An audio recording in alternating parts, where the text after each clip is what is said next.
So today we're going to be constructing the top from the fortune cookie pattern for the RTB 101 body doll. The fabric that I chose to use for this, and you can choose a variety, is actually a cotton with a gold overlay. And I just like the way that the print looks in it, and it has two companion pieces. So I think I'll make the dress out of one and then the top and the pants out of another. So in order to get started, let's identify the pattern pieces, which in this case are 5. You have the front of the top and the upper top side front, the back of the top, the sleeves, and the actual collar. So this is a Chinese style dress that was really popular in the 1920s. It's categorized as something that is slim fitting with a high collar. So that's what we're going to put together now for Grace, and we're going to start the first step by identifying where to place the darts in both the front and back sections and get those sewn over at the sewing machine.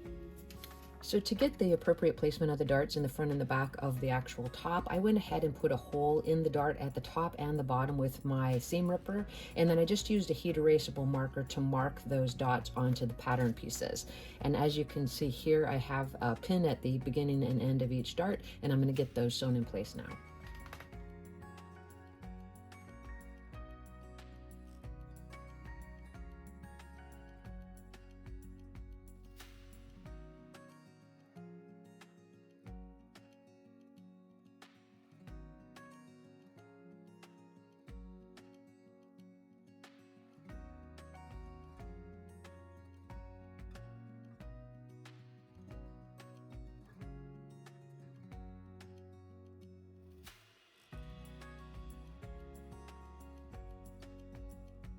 All right, those look pretty even. So what we're going to do is take that over to the ironing board and press the darts. And then the next step is going to be to turn this front edge down and attach the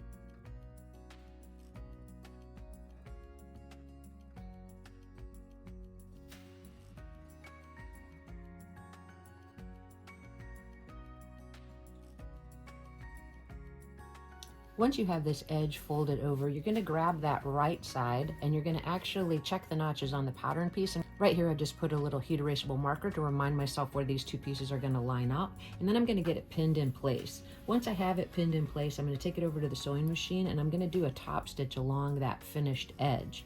And then I'm actually going to baste on the left side, right below the armhole opening, that piece together, so that then will become one piece that we use going forward.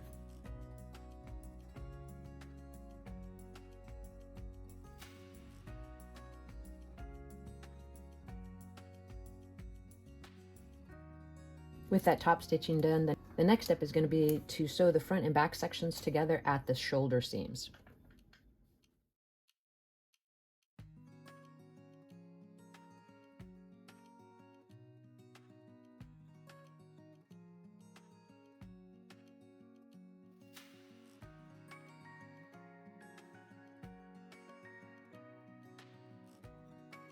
We're going to get those shoulder seams pressed open, and then we're going to start preparation of the actual collar.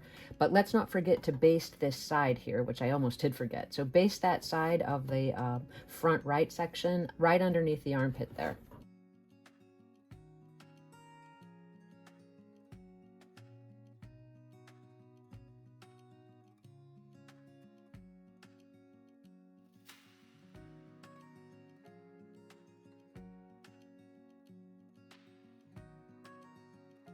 All right, so here's the back side of our project so far, and I just want to draw to your attention that if you're working with a silk or a fabric that tends to fray, you can go ahead and finish this raw edge with a zigzag or a serger stitch, or you could also just add a little fray check to keep these fibers from fraying at the actual internal part of the garment.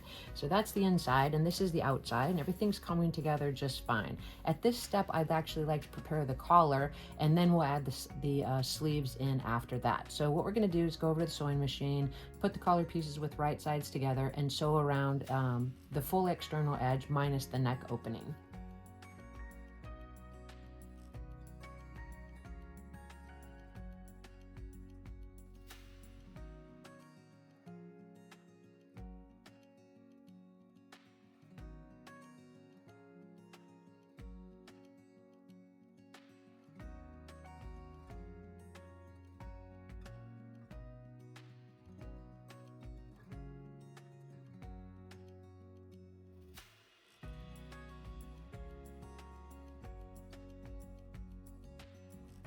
With our collar pieces sewn, we're going to take that over to the ironing board. We're going to trim in towards the seam allowance and cut it down quite a bit, and then we're going to turn it right side out and give it a press.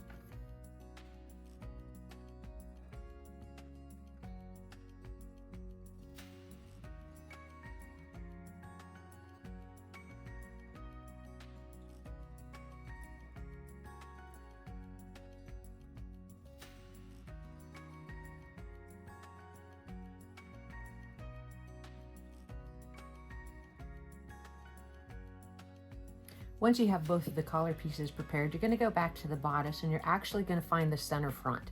The way I like to do that is I like to put a little press mark where the center front is, so I'm very clear about where I want those collar pieces to meet in the center. So I just fold the fabric in half and give a little press, which I already did, so you can see the press mark is right here. From there, I'm going to take the actual center front of the collar, and that's where I'm going to start pinning it, not at the back. So as I go around, I can take a few clips in towards the neck edge of the collar, get it pinned to the actual bodice, and then we're going to, first we're going to baste it in place to make sure we're happy, and then we're going to sew it in place. What you will want to note when you're pinning the collar to the actual top is that there is going to be about 1/4 of an inch material past the finished edge of the collar on both the left and right back opening. You want to make sure that the points are meeting in the center and that you have that overhang past the collar so that you can actually create the closure at the back. So let's go ahead and baste it in place first. And the reason I'm doing that is this is an unfinished or unlined garment, and I want to make sure that the position is well before I actually set it in with those smaller stitches. So let's get the baste in, and then we'll check, and then if it looks good, we'll actually do the finishing step of actually putting the seam in. So let's do that step now.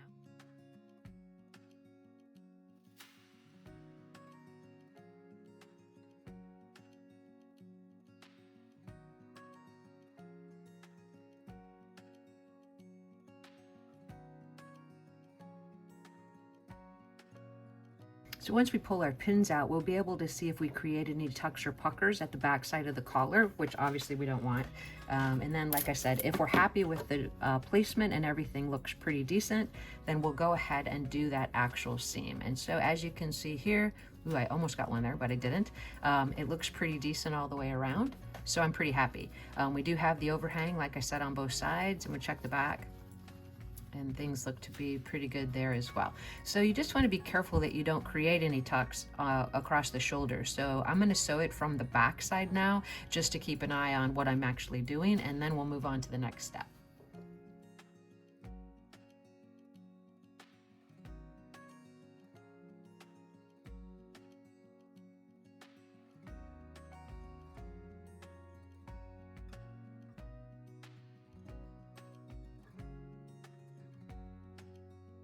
All right, I'm pretty pleased with the way that that collar got set in. So off camera, I've already pressed the sleeve edge up 1/4 of an inch, and we're going to top stitch that now. And we're also going to take a quick base stitch across the sleeve cap, and that's just to help ease it into the armhole edge. And then we'll get those sleeves set into the actual top.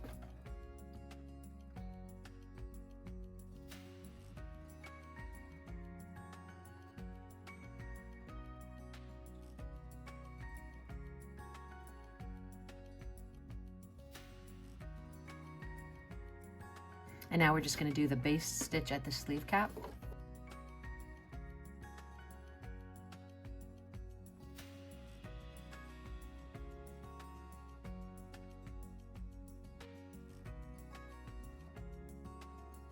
We're going to gently pull that base stitch. We're going to pin this to the armhole opening, and we're going to get the sleeve set into the bodice.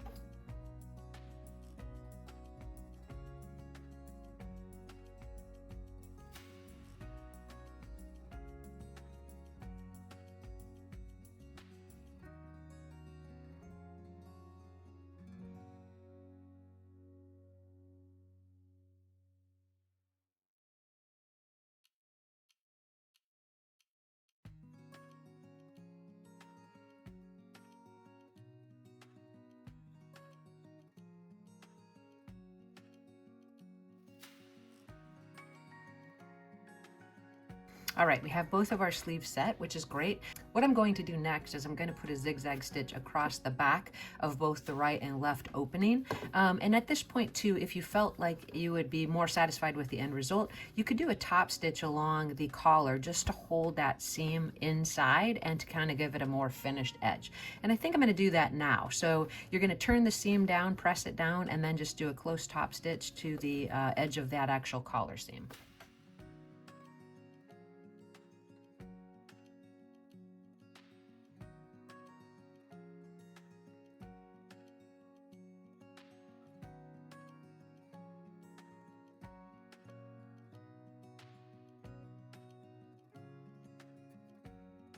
I think that gives a little bit nicer finish to the collar, so I do like that top stitching. So now we're going to run the zigzag stitches.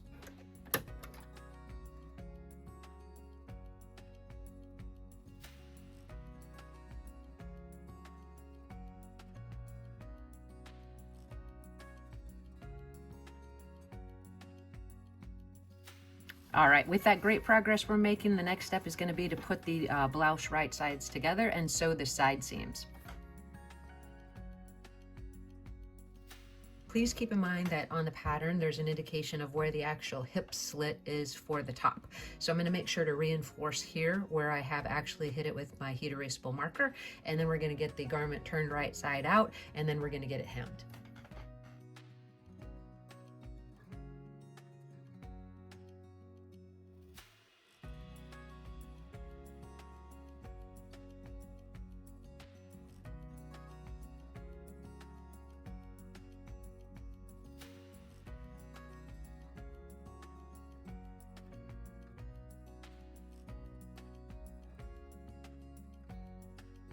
We're going to take it over to the ironing board, clip in towards that seam allowance, and press the slit open. And then I'm going to top stitch along the slit, turn the bottom edge of the garment up, and give the hem a finish.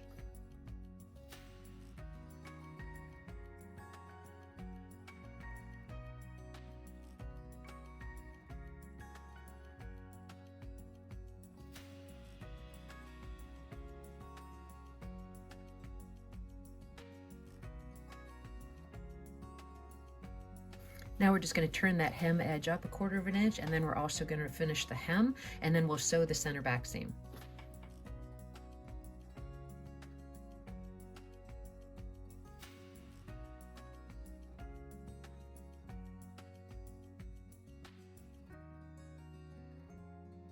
Now that we have the hem complete, the only step we have to go to next is to sew that center back seam from the hem edge to the dot as indicated on the pattern. Get a fit to the doll and add some snaps and any kind of decorative addition that you want to add along this one folded line, which could be some beads or possibly some buttons. It really just depends what you feel like you want to finish the garment with. So let's do those couple of steps and we'll see how our final product finished out.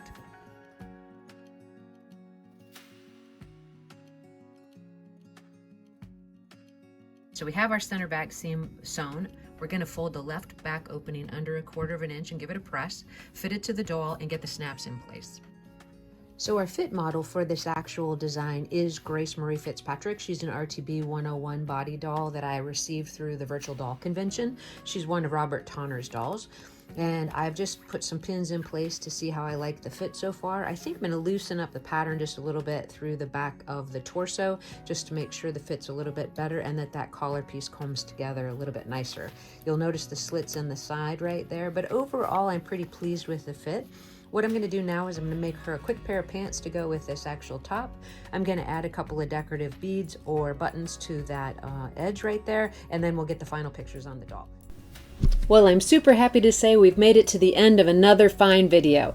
This shows Grace Marie Fitzpatrick in her Oriental style top. There's a few photographs of her in the long dress with her sister Grace. I hope you enjoyed the video today. I really appreciate your guys' time and watching. If you enjoyed the content, please hit that like and subscribe button, share the video with your friends, and if you have any questions about the construction of this or any other patterns, please list that in the comment section below, and I'll see you guys in the next video.